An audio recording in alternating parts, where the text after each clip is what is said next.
livro de Apocalipse, capítulo 2.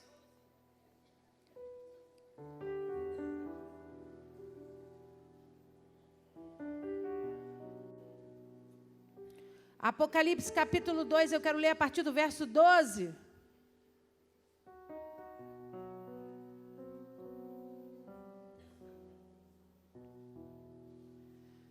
Quem achou, diga amém.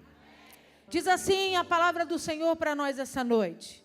Ao anjo da igreja em Pérgamo, escreve: essas coisas diz aquele que tem a espada afiada de 2 gumes. Conheço o lugar em que habitas, onde está o trono de Satanás, e que conservas o meu nome e não negaste a minha fé, ainda nos dias de Antipas, minha testemunha, meu fiel, o qual foi morto entre vós, onde Satanás habita. Tenho, todavia, contra ti algumas coisas, pois que tens aí uns que sustentam a doutrina de Balaão, o qual ensinava a Balaque a armar ciladas diante dos filhos de Israel, para comerem coisas sacrificadas aos ídolos e praticarem a prostituição. Outros sim, também tu tens os que da mesma forma sustentam a doutrina dos nicolaítas. Portanto, arrepende-te, senão venho a ti sem demora, e contra eles pelejarei com a espada da minha boca. Quem tem ouvidos, ouça o que o Espírito diz às igrejas. Ao vencedor dar-lhe-ei do maná escondido, bem como lhe darei uma pedrinha branca, e sob essa pedrinha escrito um nome novo, o qual ninguém conhece, exceto aquele que o recebe. Amém? Feche os seus olhos, abaixe a sua cabeça.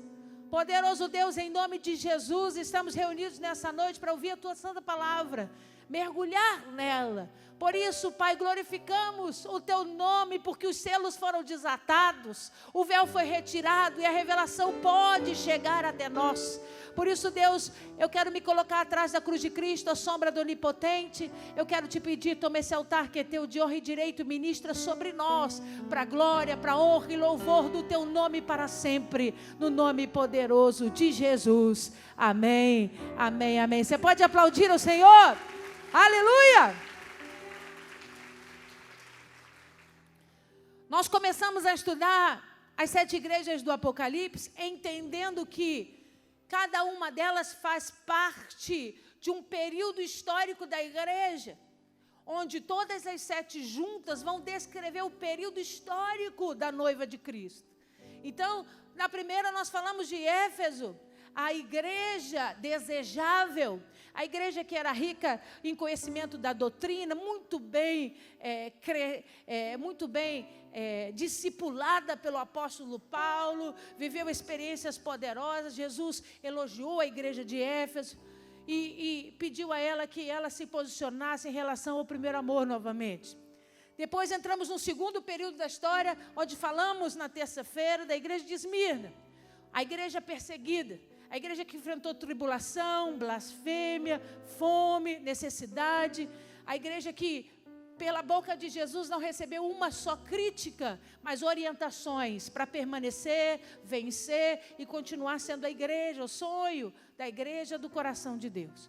Hoje nós vamos falar do terceiro período dessa história. A Bíblia chama da igreja de Pérgamo. Esse período é relatado entre o ano 313 ao ano 606. Pérgamo, no grego antigo, significa muitos casamentos. Também algumas pessoas traduzem a palavra Pérgamo como fortaleza. Pergunta para mim, por quê, pastora? Porque a cidade de Pérgamo, ela foi instaurada sobre o alto de uma plataforma de terra, uma planície que eles chamam de Acrópolis. Então, é uma cidade elevada, mas plana. Então, dificilmente era uma cidade que podia ser, receber inimigos, ser guerreada pela parte estratégica dela estar sobre o alto, na parte alta. Então, por isso que, por muitas vezes, o nome Pérgamo foi traduzido como fortaleza.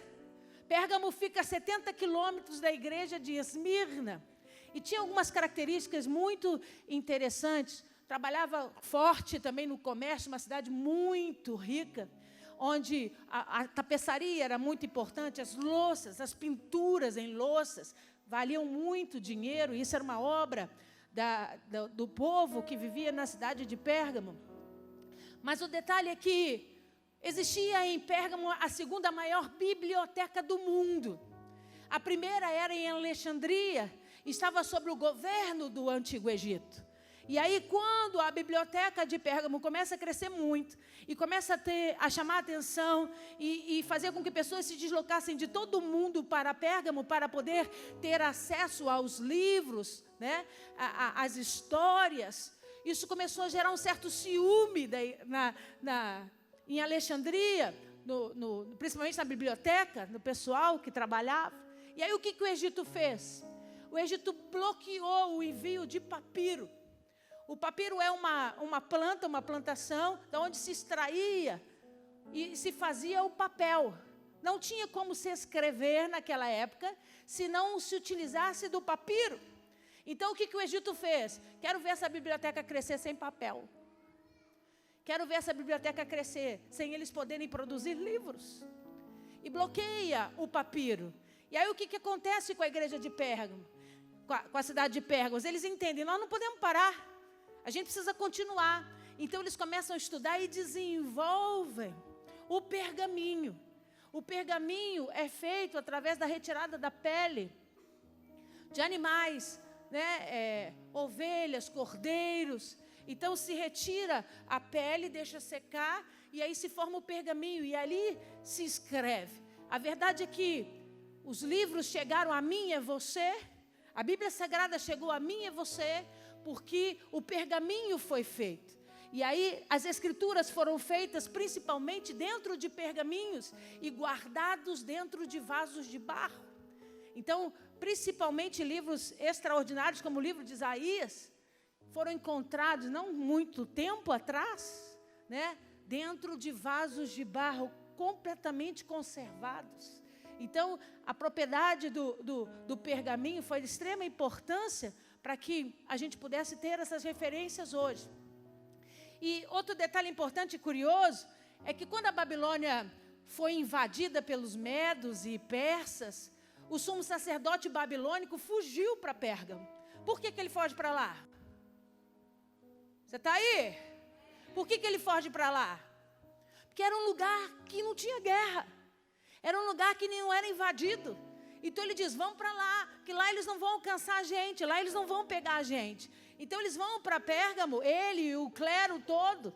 E quando ele chega em Pérgamo, ele começa a inaugurar igrejas extremamente idólatras a deuses gregos e principalmente ao império.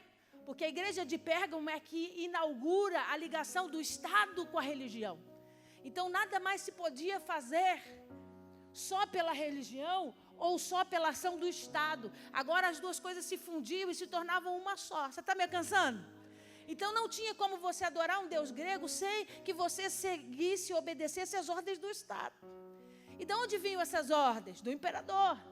E o mais cruel deles, um homem chamado Nero, que era uma figura como se representasse o anticristo sobre a terra. Um homem que odiava os cristãos e fazia tudo para exterminá-los. E debaixo do governo de Nero, as ordens eram: ou as pessoas adoram o Estado e se comprometem em trazer ofertas para toda a idolatria, ou elas serão exiladas ou mortas. Não tinha muito diálogo, não tinha nenhum tipo de conversa tolerante a esse tipo de situação. Isso é que fez com que a igreja de Pérgamo tivesse que lutar contra esse posicionamento do Estado junto com a religião.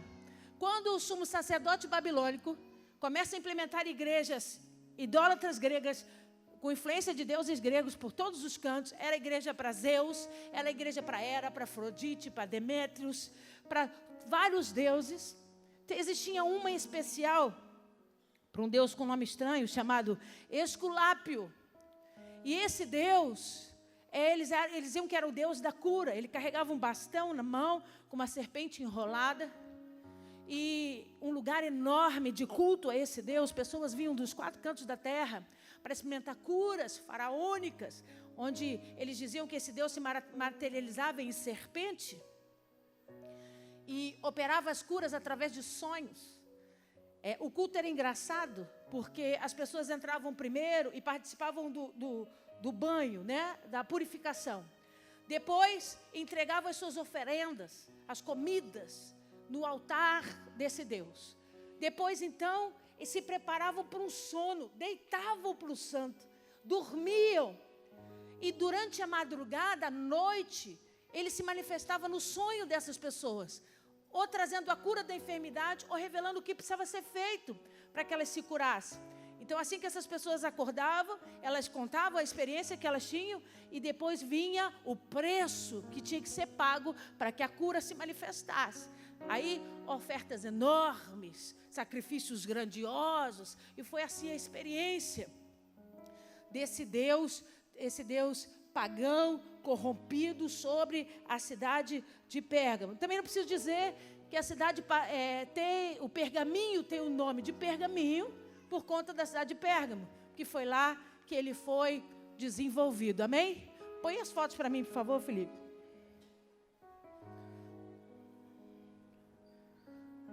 Esse é o papiro.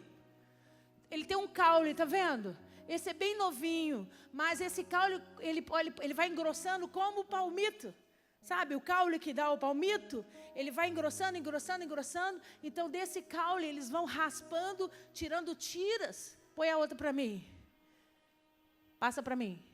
Isso. Observa, não sei se vai dar para ver o pessoal lá de trás, mas as tiras são colocadas na horizontal e na vertical, e aí elas colam, que tem uma goma, né, dentro delas, e elas colam. E eles deixavam secar e esperavam, e aí formavam essa folha de papel. Era onde eles, com uma tinta mais escura, escreviam os registros, as escrituras e as histórias. Passa para mim. Essa é a pele do animal, que era a base para a construção do pergaminho. Então, eles tiraram esse é um pedaço de pele de cabra. Eles retiram, limpam, preparam, deixam secar, para se tornar o pergaminho. Põe para mim o pergaminho. Esse é o pergaminho, envelhecido. E ele sustenta muitos, muitos anos, sem se destruir, sem se deteriorar. Passa para mim, por favor. Esse é o Deus de nome esquisito. Esculápio. Observa o bastão. Observa a serpente enrolada nele. Esse era o símbolo do Deus da cura. E vivia em um lugar específico lá da cidade de Pérgamo.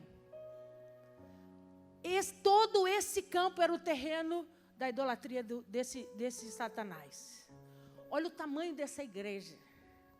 Olha aqui as colunas. Multidões vinham para esse lugar experimentar cura, né? Participar dessa misturada espiritual que estava em cima da cidade de Pérgamo. Passa para mim. Esse é chamado do altar de Zeus. Olha o tamanho desse altar. Aí eram entregues oferendas enormes. Zeus é um dos maiores deuses da Grécia. Então, entregues oferendas enormes. Pessoas se entregavam, se ofereciam como sacrifício vivo a Zeus. E essa maquete está no museu na Inglaterra.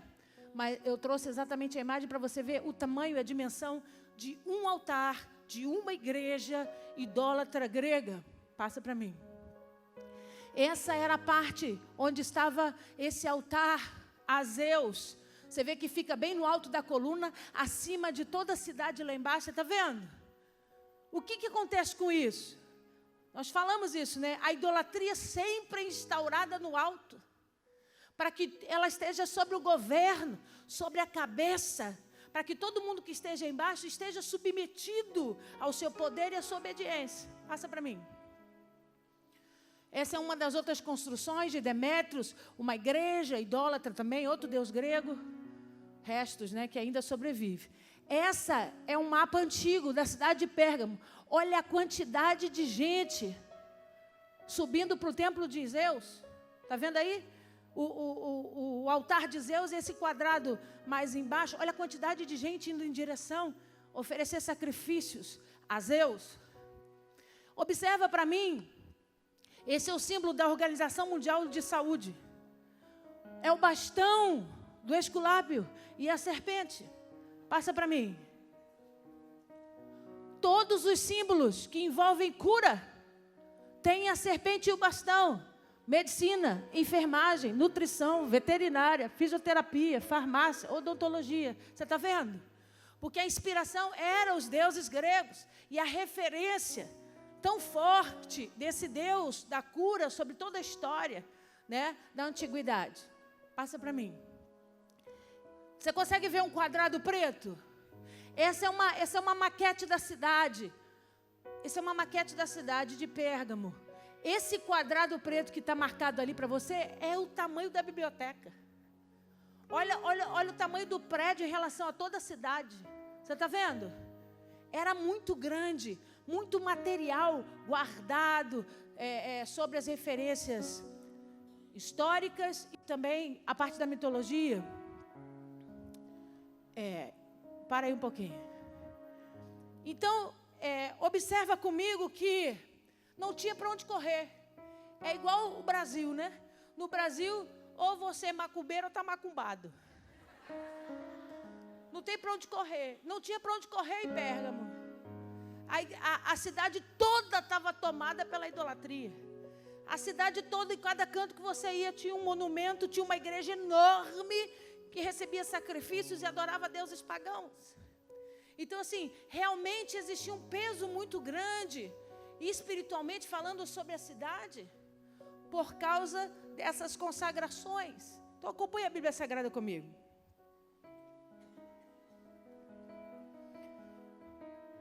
Ao anjo da igreja em Pérgamo escreve. Então, Jesus fala ao anjo da igreja. E a primeira parte, ele fala de quê? Dele mesmo. Mais uma característica dele. Então, Jesus diz: essas coisas diz aquele que tem a espada afiada de dois. Então, deixa marcado Apocalipse. Vai comigo em Hebreus capítulo 4.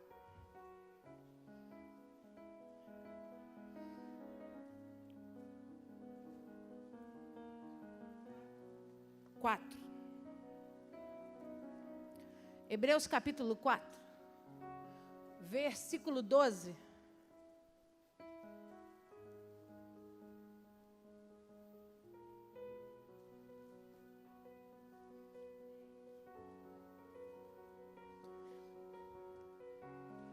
Você achou?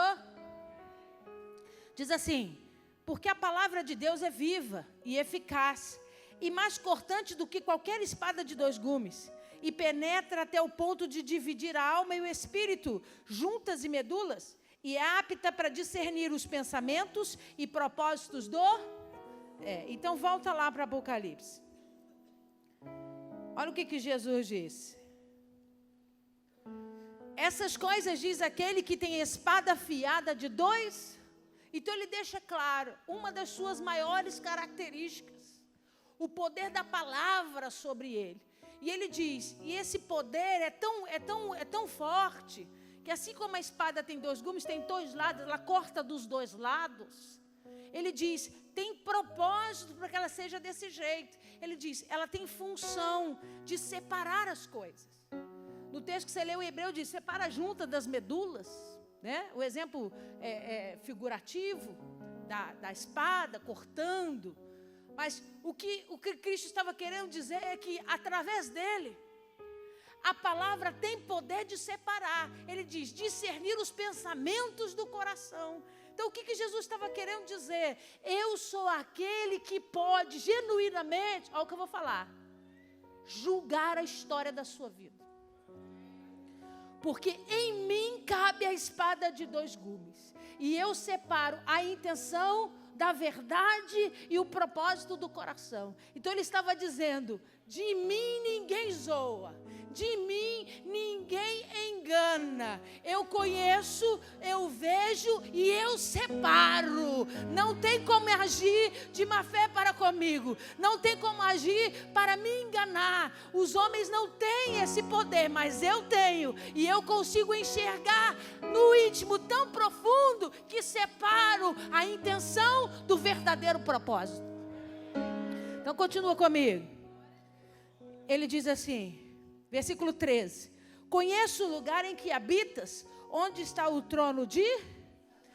Então por que ele fala para a cidade de Pérgamo assim? Eu sei onde você vive.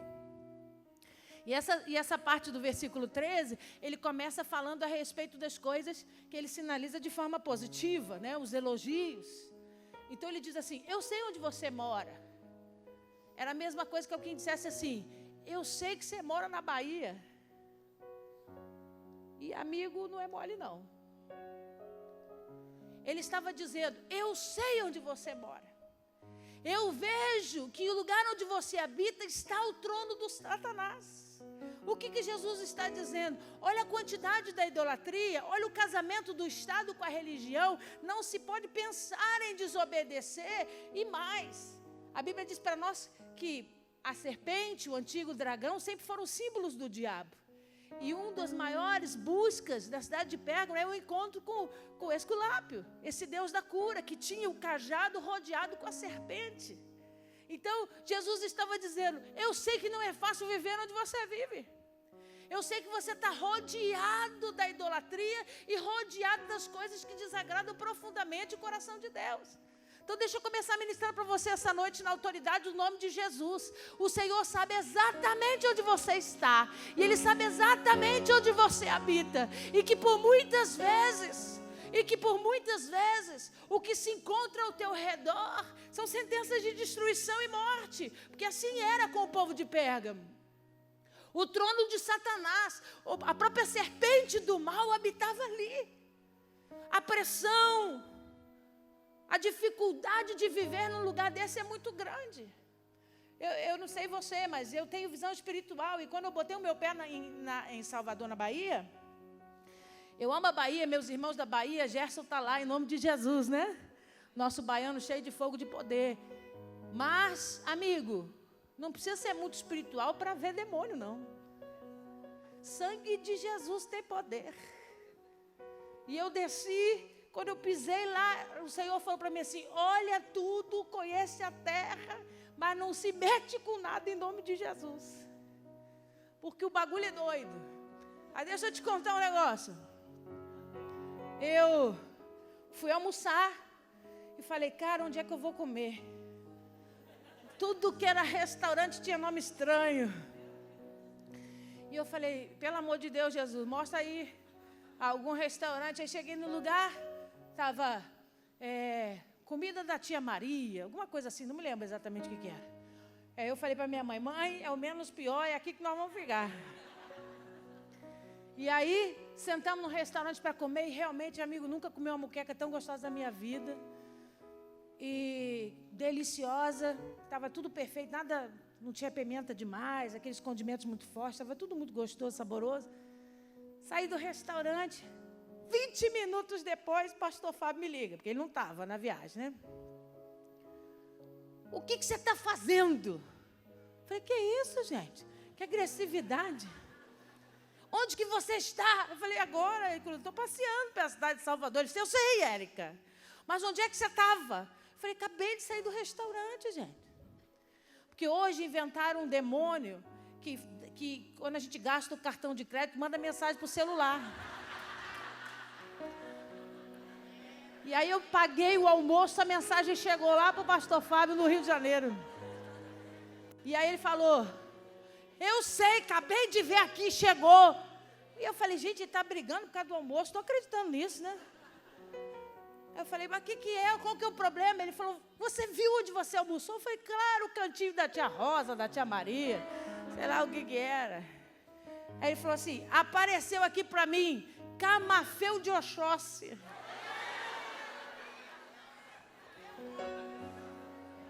Aí eu falei, então, manifestou o oculto. Ainda bem que nós oramos, né? E por que eu estou contando isso? Porque é exatamente o que o povo de Pérgamo vivia e passava. Não tinha para onde correr. A idolatria estava instaurada pelos 4 cantos. E Jesus disse assim, eu sei onde você habita, amigo, o trono do Satanás está lá. Não é mole morar perto desse bicho. Não é mole morar no lugar onde esse bicho governa. Você está aí? Então continua. E que conservas o meu nome e não negaste a minha? Então ele está elogiando a igreja de Pérgamo. Ele diz assim, cara, vocês moram onde o trono de Satanás está, Mas vocês têm se mantido fiéis. Vocês não negaram o meu nome. Qualquer lugar, qualquer rua de Pérgamo, você é levado para um templo idólatra e pagão. Mas as pessoas param vocês na rua e dizem: vocês servem a qual deuses?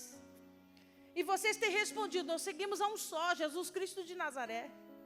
Não, mas aqui nós temos Zeus, nós temos Hera, nós temos Afrodite, nós temos Demétrio, nós temos tantos outros. Nós temos Diana, Esculápio. Eu vou decorar esse nome ainda. Não. Nós seguimos a um só, Jesus de Nazaré. Então ele diz assim: você mesmo nessa turbulência toda, vocês mantiveram fiéis. Não se deixaram confundir, sabiam a quem seguiam. E observa que ele diz assim, ó: conservaram o meu nome e não negaste a minha. Então não foi só uma questão de dizer nós seguimos a Jesus. Confiavam na palavra dele. Confiavam naquilo que ele deixou de lição, né, de testemunho, de exemplo. Então ele disse: eu tenho um elogio para dizer a você, Pérgamo. Não é mole morar onde você mora. Não é fácil viver o que você vive. Mas eu tenho muito orgulho porque você está posicionado. Eu tenho muito orgulho porque você não me negou e não negou as minhas palavras. Você alcançou? Aí ele continua e diz assim: ainda nos dias de Antipas, minha testemunha, meu fiel, o qual foi morto entre vós, onde Satanás... Então o que ele estava querendo dizer? Antipas era o bispo da igreja de Pérgamo. Era o líder da igreja de Pérgamo. Também foi discípulo do apóstolo João. E ele diz: o meu bispo querido da cidade de Pérgamo foi fiel a mim até a morte. E ele foi levado, e ele diz, e morreu aonde Satanás habita. Essa referência, ele está falando do governo, da ira de Nero, do imperador, né? Que tinha essa figura de anticristo, aquele que manda matar mesmo, sem piedade. Então ele diz assim: o bispo da igreja foi assassinado, porque ele ia para as praças, ele ia para a ágora e pregava contra as oferendas. E ele dizia: não pode, isso é contra a palavra de Deus, Jesus não gosta, Jesus foi o cordeiro que foi morto, por isso. E aí isso foi gerando um ódio tão grande no imperador, foi gerando um ódio tão grande, que a ordenança era: ou leva para o asilo ou mata.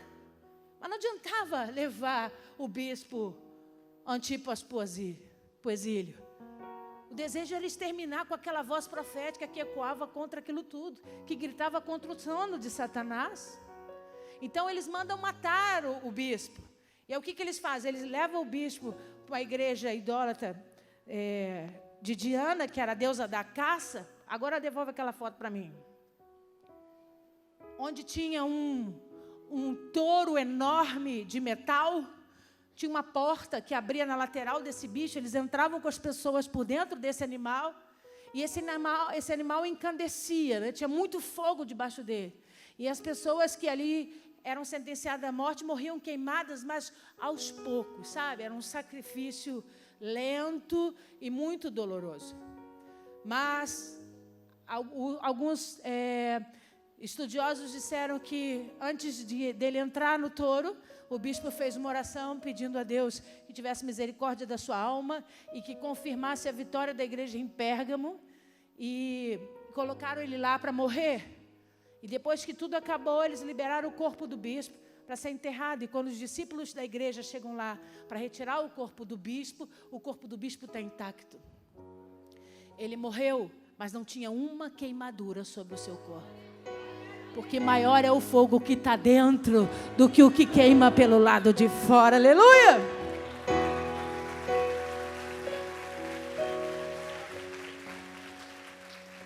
Então Jesus estava falando de Antipas, o bispo da igreja, que tinha morrido nessas condições, determinado a não negociar com Satanás, nem com todo o governo que estava sobre a cidade de Pérgamo. Continua lendo comigo. Tenho todavia contra ti, diga ai, ai, ai. Porque terça-feira foi bom, né? Porque nós só falamos de coisa boa, nós só falamos de elogio. Jesus não criticou a igreja de Esmirna, mas diferente de terça-feira, hoje o couro vai comer. Porque Jesus deu elogio e disse: que bom que vocês estão vencendo, foram fiéis a mim, ao meu nome e à minha palavra, mas nós precisamos conversar. E aí ele começa, ele diz assim: Tenho, todavia, contra ti algumas coisas, pois que tens aí os que sustentam a doutrina de Balaão, o qual ensinava a Balaque a armar ciladas diante dos filhos de Israel, para comerem coisas consagradas aos ídolos e praticarem a Essa história está no livro de Números. O povo de Israel estava acampado no deserto, indo em direção a Canaã, e o rei de Moabe, Balaque, desejou de todo o seu coração destruir os israelitas. E aí ele procura Balaão para profetizar contra Israel, e aí Balaão dá aquela resposta que você conhece: eu não posso amaldiçoar aquele a quem Deus abençoou. Ele fica impedido de liberar uma palavra de maldição sobre o povo de Israel, mas ele dá uma ideia. Ele diz assim: nós não podemos fazer nada espiritualmente falando, porque Deus vai protegê-los. Não tem palavra que faça Israel cair, os israelitas caírem. Estão debaixo do governo de Deus, mas tem um jeito de enfraquecê-los. Aí Balaque falou: como? Ele diz: vamos introduzir no arraial. Olha para mim. Vamos introduzir no arraial aqueles que vão levar os israelitas à destruição. As filhas do rei foram colocadas dentro do território israelita e levaram aqueles homens a se prostituírem, a participarem de uma festa profana, idólatra, comer comida consagrada. Eles entraram no arraial e aquele povo todo foi contaminado pela experiência de ter cedido a participação daquela festa, aquele momento de entrega. E a sentença disso foi muito forte. Deus ordena que 24.000 homens sejam mortos por conta dessa participação que contaminou o arraial de Israel. Então observe o que eu vou te dizer. A primeira coisa que Deus questiona, que Jesus questiona a respeito da igreja de Pérgamo é: vocês têm permitido que a doutrina de Balaão invada a igreja. O que ele está dizendo? O ataque não está sendo de fora.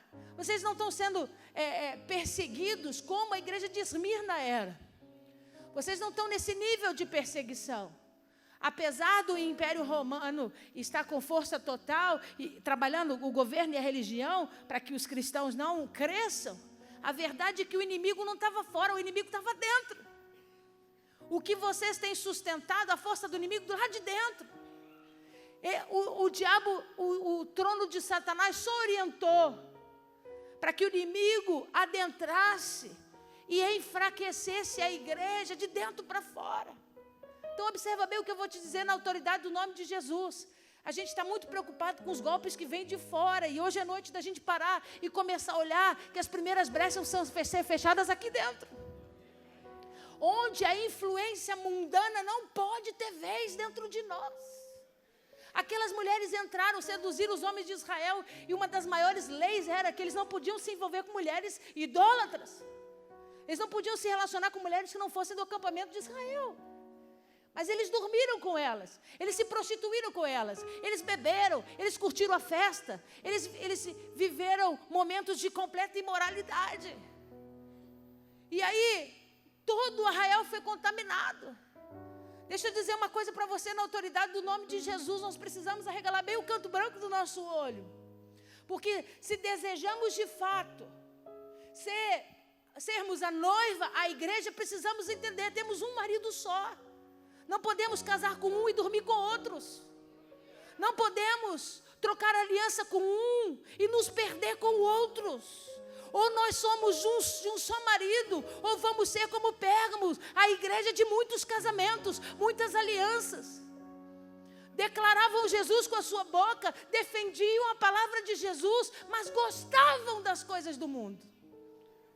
Se mergulhavam nas circunstâncias mundanas, e aquilo começou a se alastrar de uma forma que trouxe revolta ao coração de Deus.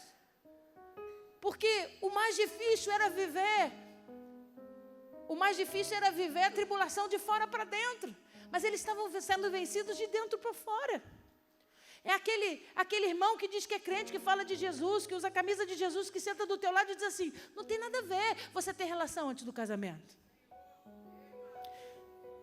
Nós podemos sair, vamos curtir a vida, você é muito jovem para ficar guardando Jesus voltar. É só um cigarro, é só um copo de bebida, é só uma saidinha. Não está lá fora não, irmão, está aqui dentro. Como estavam as filhas de Moabe. E aí eu tenho meninas no altar sendo assediadas por homens que não valem nada, que querem roubar a santidade delas. E tenho meninos no altar sendo assediados por mulheres que não valem nada, porque ainda não entenderam. Ou se tem um casamento ou não tem. Ou se tem uma aliança ou não tem. Não dá para misturar as coisas. E aí Jesus falou, eu tenho algumas coisas contra você, mas vou começar falando da primeira.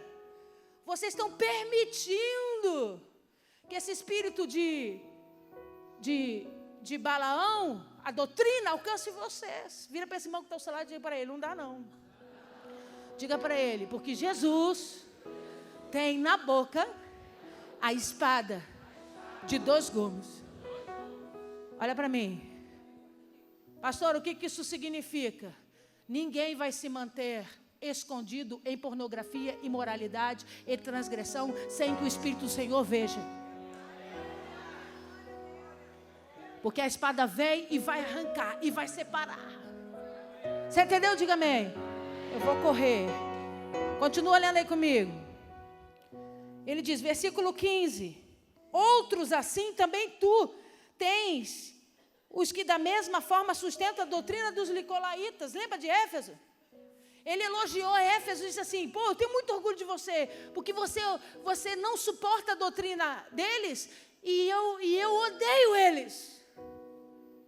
Mas observa que a igreja de Pérgamo, ela permite que os nicolaítas cresçam. Pastora, lembra aí o que os nicolaítas faziam? Introduziam heresias para substituir a palavra de Deus pelas coisas convenientes aos seus pensamentos. Então eram aqueles que entravam e diziam assim, então a palavra não é bem assim não.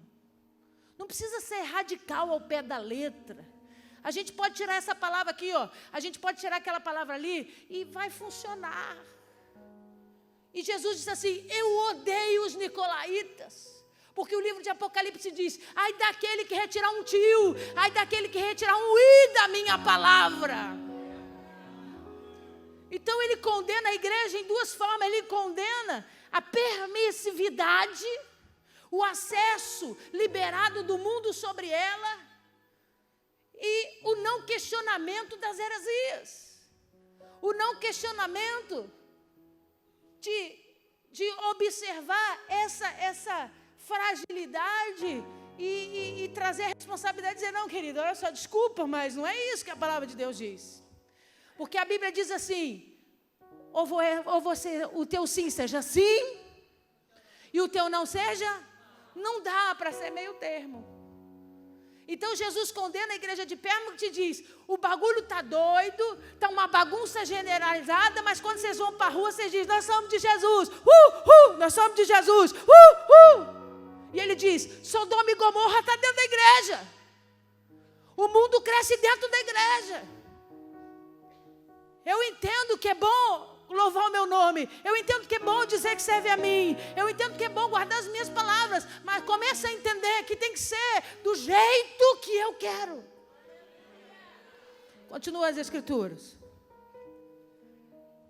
Aí ele diz assim, versículo 16. Aí ele traz o remédio. Porque assim como o Esculápio, o Deus da cura, tinha remédio para os doentes, ele também tem. Não tem causa incurável, não tem circunstância que não é tratável, não tem dificuldade que não seja tocada pelo Espírito do Senhor. Ele diz, se aquele Deus do Satanás tem poder para curar, eu muito mais. Ele diz, eu tenho o remédio que te cura, Pérgamo. E ele diz, 16, arrepende-te, se não venho a ti sem demora, e contra eles pelejarei com a espada da minha.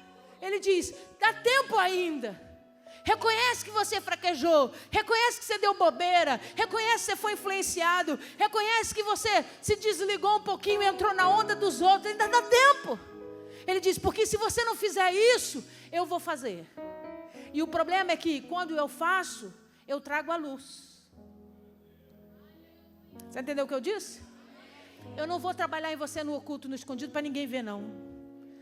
que quando você não se arrepende, eu preciso separar a junta da medula com a minha espada na luz do dia, para que todo mundo veja. Porque ninguém vai se manter dizendo que é sem ser. Ninguém vai permanecer declarando ser noiva, sendo prostituta. Porque eu tenho o poder, Jesus dizendo, de ter a espada sobre a minha boca, de 2 gumes. E essa é a sentença que eu vou trazer sobre Pérgamo. Aí ele continua e diz assim, versículo 17. Quem tem ouvidos, ouça o que o Espírito diz. Então, ele fala dele, ele fala das características da igreja, ele fala a sentença da igreja, a condenação, o que ele tem contra a igreja, e agora ele traz a promessa, se você se arrepender, ótimo, senão eu vou deixar isso claro diante das pessoas, e agora por último ele traz o resultado da promessa de restituição. E ele diz assim, ao vencedor dar-lhe-ei do maná escondido, bem como lhe darei uma pedrinha branca, e sobre essa pedrinha escrito um nome novo, o qual ninguém conhece, exceto aquele que o... Então deixa eu te explicar esse negócio. O maná foi a espécie de provisão que Deus derramou no deserto. Eles não tinham o que comer. O pão desceu do céu. Então eu preciso que você entenda que nesse texto ele não estava falando dele mesmo. Ele não estava dizendo, como recompensa do teu arrependimento, eu vou me manifestar a vocês.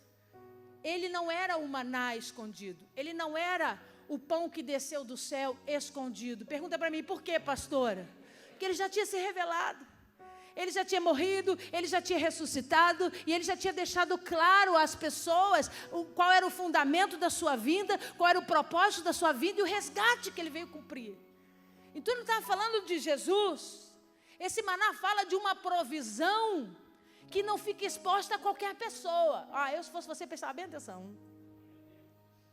Ele está falando de algo que é provisão de Deus, mas que não é para qualquer um. Por quê? Por quê? Porque está escondido. Não fica aos olhos de ninguém, não. Está aqui, ó. Quando ele tem que dar, ele saca e entrega.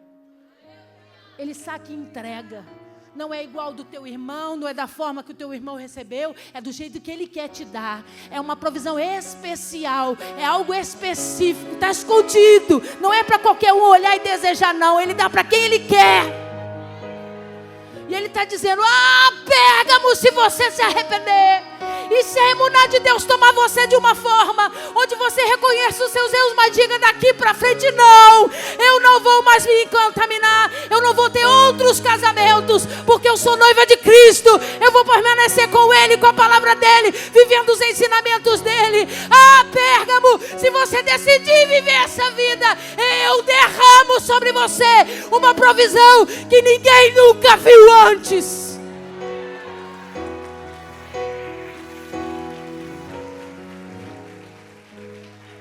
Vai lá comigo, Gênesis capítulo 3.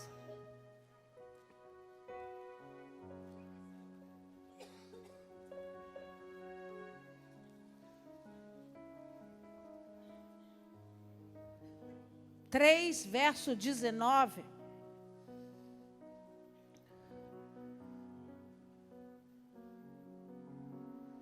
Observa a sentença que veio sobre Eva por conta da desobediência. No suor do teu rosto comerá o teu, até que te tornes a terra, até que você morra. Então olha aqui para mim. Eva transgride a lei, desobedece, a primeira noiva. E ele diz assim, por causa da sua desobediência, Eva, o maná não cai do céu para você mais. Você não vai viver da provisão divina, celeste, espiritual. Agora, Eva, você vai ter que ralar e trabalhar. E essa sentença se estende até o dia que você vai morrer. Porque sobre você não vai ter refrigério. Sobre você não vai ter momentos de refrigério. A sentença se instaurará. E o pão, para comer do pão, você vai ter que suar a camisa. Jesus vem em Apocalipse. E dentro da igreja de Pérgamo diz assim, eu vi os seus erros, a bagunça que você fez, mas entenda, se houver um arrependimento verdadeiro, eu quebro a sentença de maldição da primeira noiva e instauro sobre você, a minha noiva, o maná que cai do céu, a total dependência da minha provisão. Não é mais pela força do teu braço, Pérgamo, agora é debaixo da minha bênção, é debaixo da minha provisão, é do meu querer que será derramado. Volta lá para Apocalipse, eu vou terminar.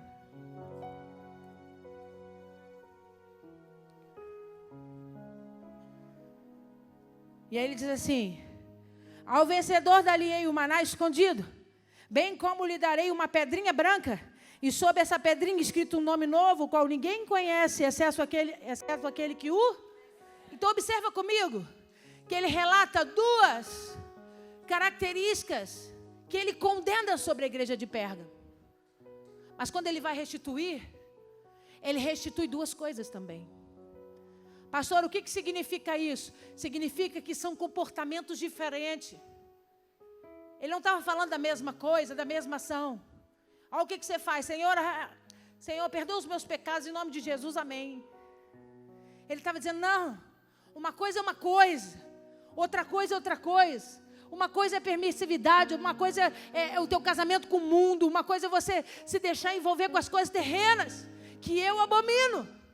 E a outra coisa é você não repreender a palavra que vem perneta, a palavra que te facilita. Eu falo sempre isso com o pastor Gustavo. Eu não gosto dessas versões modernas da Bíblia Sagrada. Eu sou velha, sou antiga, sou esquisita. Por quê? Porque rouba segredo. Diz assim, faça isso e será feliz. Mas o texto original não diz com tanta praticidade. Tem sempre alguma coisa ali que precisa acontecer.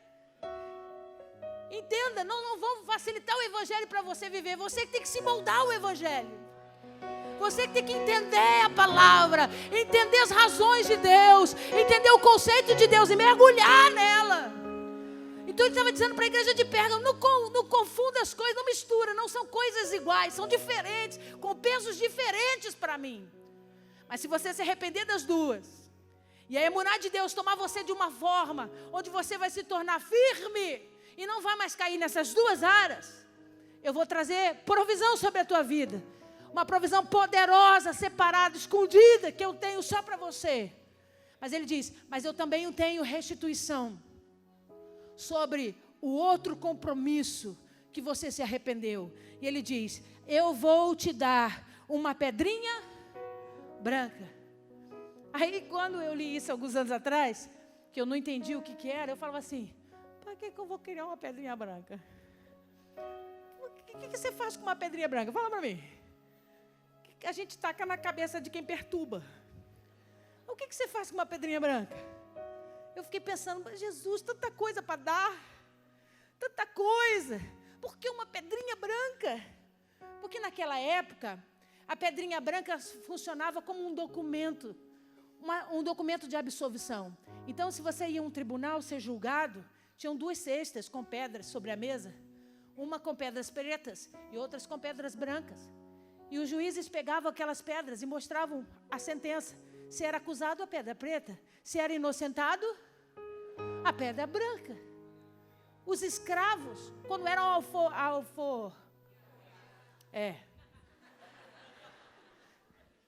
recebiam dos seus donos uma pedra branca. Porque se ele fosse parado na rua, alguém dizia assim para ele, ei, está fazendo o que aqui? Tu é escravo. Ele diz, já fui, varão. Aqui o meu documento, a minha sentença de liberdade. Então olha o que Jesus estava dizendo. Eu aqui na minha ignorância achava que a pedrinha não servia para nada. Mas agora eu não abro mão dessa pedrinha, querido. Porque essa pedrinha no mundo espiritual diz assim, não vale encantamento sobre a vida dele. Ninguém pode escravizá-lo de novo. Ninguém pode culpá-lo de novo. Porque o sangue de Jesus já liberou perdão. O sangue de Jesus já inocentou. O sangue de Jesus já deu a ele liberdade e vida nova. Aleluia.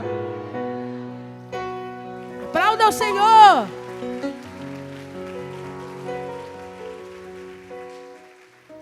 E ele termina dizendo assim, mas não vai ser uma pedrinha comum, uma pedrinha branca comum.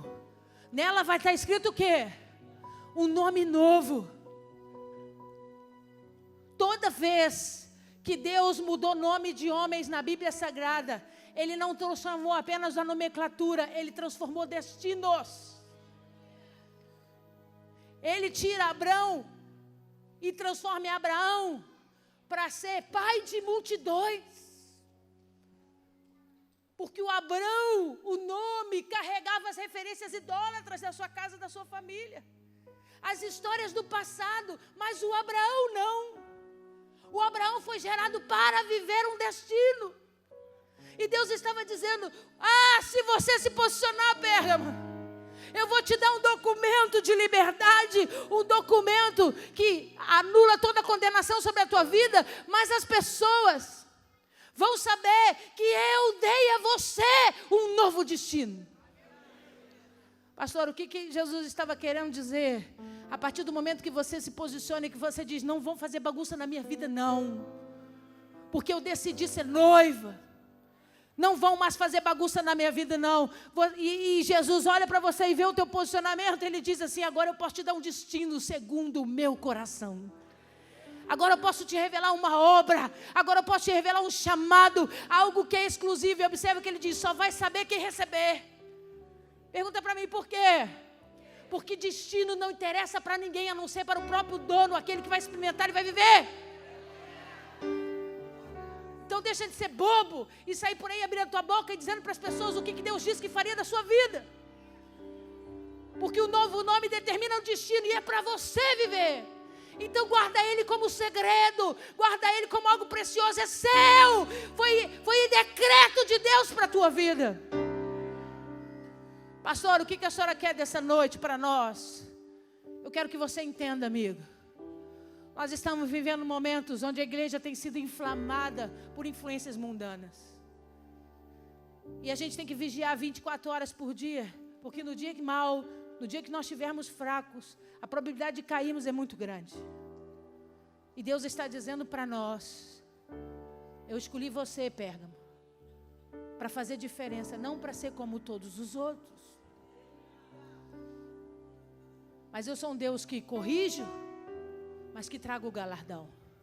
Quando eu vejo um filho meu que andava errado se posicionar, eu honro o seu posicionamento. Eu derramo sobre eles a minha bênção. E é isso que Deus vai fazer essa noite nesse lugar. Quando você se posicionou e disse, pastor, eu vivo na cidade do trono do Satanás.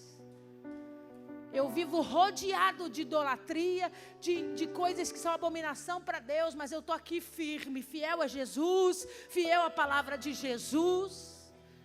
E pastora, já cometi muitos erros, já fraquejei muitas vezes, mas agora preciso confessar diante de Deus. Quero ser a noiva que Ele espera de mim. Porque Deus precisa trazer restituição sobre a sua noiva e trazer o galardão que Ele sonhou para você, amém?